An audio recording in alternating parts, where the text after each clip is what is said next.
नमस्कार, बुलंद भारत टीवी पर आपका स्वागत है। मेरा नाम शंकर दत्त पंत है। देश की वित्त मंत्री निर्मला सीतारमण ने बजट पेश कर दिया है। इस बजट पर सबकी निगाहें थी कि आखिर बजट कैसा होगा, किस सेक्टर के लिए क्या ऐलान होंगे, किसानों के लिए क्या ऐलान होंगे, युवाओं के लिए क्या ऐलान होंगे, इसके अलावा हेल्थ क्षेत्र में, इसके अलावा शिक्षा के क्षेत्र में तमाम ऐसे सेक्टर से जिस पर सबकी निगाहें थी कि आखिर इस बजट से वित्त मंत्री की पोटली से क्या निकलेगा। बजट पेश हो चुका है, बहुत सारे ऐलान भी हुए हैं, कुछ चीज़ें सस्ती हुई है, कुछ चीज़ें महंगी हुई हैं। बजट जनता को कैसा लग रहा है? इस बजट से जो उम्मीदें थी क्या वो जनता की पूरी हुई हैं? सैलरीड क्लास भी हमारे साथ हैं, टैक्स पेयर भी हैं, जो जॉब करते हैं वो भी हमारे साथ हैं और आज उनसे समझते हैं कि उनको ये बजट कैसा लगा, इस बजट को कितने नंबर देंगे 10 में से। चलिए हम शुरुआत करते हैं आप ही से। आपका पहले अपना नाम बताएं। मोहम्मद आसिफ। ये बताइए कि बजट पेश हो गया, बहुत दिन से चर्चा हो रही थी कि बजट ऐसा होगा, इस क्षेत्र में ऐसा ऐलान होगा, युवाओं के लिए सरकार कुछ बड़े ऐलान करेगी, टैक्स पेयर के लिए करेगी। अब तो बहुत सारी चीज़ें क्लियर हो गई हैं, यानी कि सरकार ने जो ऐलान किए वो आप लोगों को पहुंच चुके होंगे। तो क्या कहेंगे, जो बजट पेश हुआ आपको जो उम्मीदें थी वो उम्मीदें पूरी हुई? नहीं, बेसिकली अगर ओवरऑल देखा जाए तो मेजर फोकस था कि सैलरी पर्सन को क्या मिलेगा। तो उसमें इन्होंने क्या किया है कि जो उनका पहले स्टैंडर्ड डिडक्शन था सैलरी पे 50,000 का, उसको बढ़ा के उन्होंने 75,000 कर दिया है। तो 25,000 का ये एक बेनिफिट है। उसके अलावा जो स्लैब रेट था न्यू रिजिम के अंदर, उसमें अप टू 3 लाख तक उनका था पहले कि कुछ नहीं लगेगा। उसके बाद 3 से 6 पे 5% था, फिर 6 से 9 पे 10%, 9 से 12 पे 15%, 15 से 9 से 12, 12 से 15 पे 20%, उसके ऊपर 30% का स्लैब था। जो नया इन्होंने लाया है न्यू रिजिम के अंदर, ओल्ड तो उन्होंने वैसे ही रखा है, उसमें कुछ चेंज नहीं किया है। न्यू वाले के अंदर है कि अप टू 3 लाख तक कुछ नहीं है, 3 से 7 लाख कर दिया उन्होंने। 1 लाख का बेनिफिट दिया है, मतलब वैल्यू पे टैक्स का उस पर मतलब 5% का इम्पैक्ट होगा, तो 5,000 का उस पर मतलब बेनिफिट कह सकते हैं। उसके बाद दूसरा स्लैब है उनका 7 से लेके 10 लाख पे, उस पर उन्होंने 10% किया है। 10 से 12 पे उन्होंने 15 किया है, 12 से 15 पे 20 किया है और 20 से ऊपर 30 है। तो ओवरऑल अगर मतलब जो बेनिफिट मिलेगा, अगर किसी का सैलरी मोर देन 12 लाख है तो उस पर 17,500 का बेनिफिट मिलेगा। और अगर सैलरी अप टू 10 लाख है तो उनके लिए बेटर है ये सबसे ज़्यादा। लेकिन सैलरी अगर 10 लाख से ज़्यादा है तो उनके लिए कोई बेनिफिट नहीं मिला है। एक मेजर यही है। और उसके अलावा इस पर काम करना चाहिए, अगर गवर्नमेंट को अगर रिकमेंड किया जाए तो एटलीस्ट बेसिक का जो उनका लिमिट 3 लाख था उसको इंक्रीज करके 4 या 5 लाख के आसपास करते तो वो ज़्यादा अच्छा होता है। पर्सपेक्टिव से देखा जाए तो उसमें क्या क्या इन्होंने कि इनिशियली ट्रेनिंग प्रोवाइड करने की फैसिलिटी वो दे रहे हैं, जो फर्स्ट एम्प्लॉय मतलब अगर ज्वाइन कर रहे हैं तो वो एक अच्छा बेनिफिट है। उसके अलावा अगर एक कंपनी है जो कि अगर न्यू हायर करते हैं तो उनको अप टू 3,000 तक का EPF में अगर डिपॉजिट करते हैं वो एज ए एम्प्लॉयर, तो वो उनको रिटर्न कर दिया जाएगा, जिससे ये होगा कि एम्प्लॉयमेंट का कुछ बेनिफिट होगा, ज़्यादा मिलेंगे। इवन एक एम्प्लॉई के लिए मतलब जो as a salary class person है उनको भी है कि EPF में अगर इन्वेस्ट करते हैं तो उनको भी 3,000 तक का ये है कि उनको बेनिफिट देंगे। कुल मिला के बजट से आप सेटिस्फाई हैं? 10 में से कितना नंबर देंगे इस बजट को? 10 में से 7 है मेरे अकॉर्डिंग, क्योंकि उतना कुछ खास ही मतलब सैलरी क्लास को मिला नहीं है। 17,500 कुछ ज़्यादा नहीं होता, महीने का 1100-1200 के आसपास होता है। तो आई डोंट थिंक कि मतलब बहुत अच्छा कह सकते हैं। बस हाँ, एक नॉर्मल से थोड़ा मतलब प्रीवियस देखा जाए तो उससे थोड़ा सा बेटर। आज मतलब जो आप ये राशन दे रहे हैं 8.5 लाख 8 लाख तक को कर रहे हैं कि गरीब मान रहे हैं। यहाँ 5 लाख कमाने वाले को टैक्स ले रहे हैं, तो ये तो गलत है ना। कुल मिला के 10 में से कितने नंबर देंगे इस बजट? मैं तो 4 दूंगा।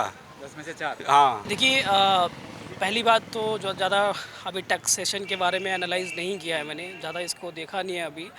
बट हाँ, लेकिन ये कहना चाहूँगा कि देखो, कहीं पर भी जब एक राष्ट्र का निर्माण होता है और राष्ट्र जब सशक्त होता है तो कहीं ना कहीं कड़े फैसले लेने पड़ते हैं। अगर घर का भी जो है, अगर आपको घर का माहौल ठीक करना है, घर में अच्छी व्यवस्थाएं लानी है, तो कहीं ना कहीं कड़े फैसले लेने होते हैं। थोड़ी बहुत पीड़ा होती है, लेकिन उस पीड़ा के बाद जब आपको सुख का अनुभव होता है, का जो है अनुभूति होती है, उसका एक अलग ही मतलब एक अलग ही मज़ा होता है उस चीज़ का।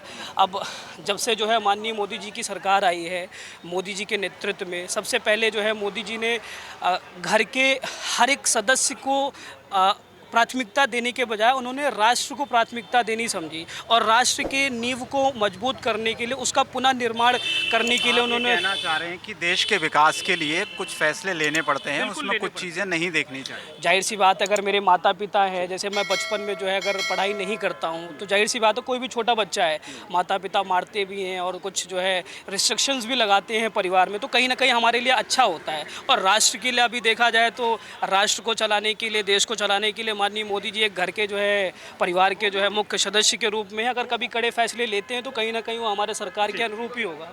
आपसे जानना चाहता हूँ, आप क्या करते हैं बताइए पहले। मैं जॉब करता हूँ। जॉब करता हूँ, तो उम्मीद जो थी आपकी इनकम टैक्स को लेकर और बाकी चीज़ों को लेकर पूरी हुई इस बजट में? नहीं सर, मेरे को सबसे ज़्यादा वैसे बजट अच्छा था, बट सबसे ज़्यादा मेरे को हुआ कि जब शॉर्ट टर्म टैक्स जो बढ़ा दिया 5% और लॉन्ग टर्म टैक्स भी 5% बढ़ा दिया, वो काफ़ी टैक्स पेयर पे एक बर्डन लेके आएगा। जो कि स्टॉक मार्केट में इन्वेस्ट करते हैं उनके लिए काफ़ी परेशानी की बात है।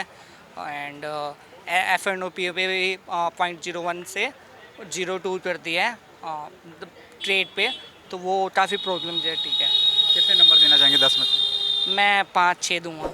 5 हाँ सर बजट तो देखो पेश किया है वित्त मंत्री जी ने।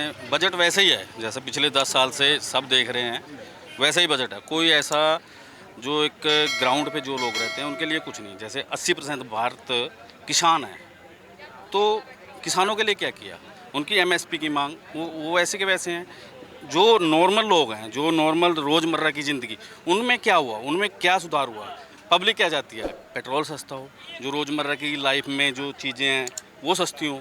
तो इस बजट से मतलब 80%, मैं तो कहूँगा 85-90% लोगों को नहीं पता होता बेचारों को बजट के बारे में हो क्या रहा है। क्यों? मतलब युवाओं के साथ अगर आप रोज़गार की बात करते थे 10 साल से रोज़गार देंगे, 2 करोड़ नौकरियां देंगे, तो अब तक तो कितनी 10 साल में कितनी 20 करोड़ नौकरियां दे चुके होते, पर कुछ भी नहीं। आपको सब पता है।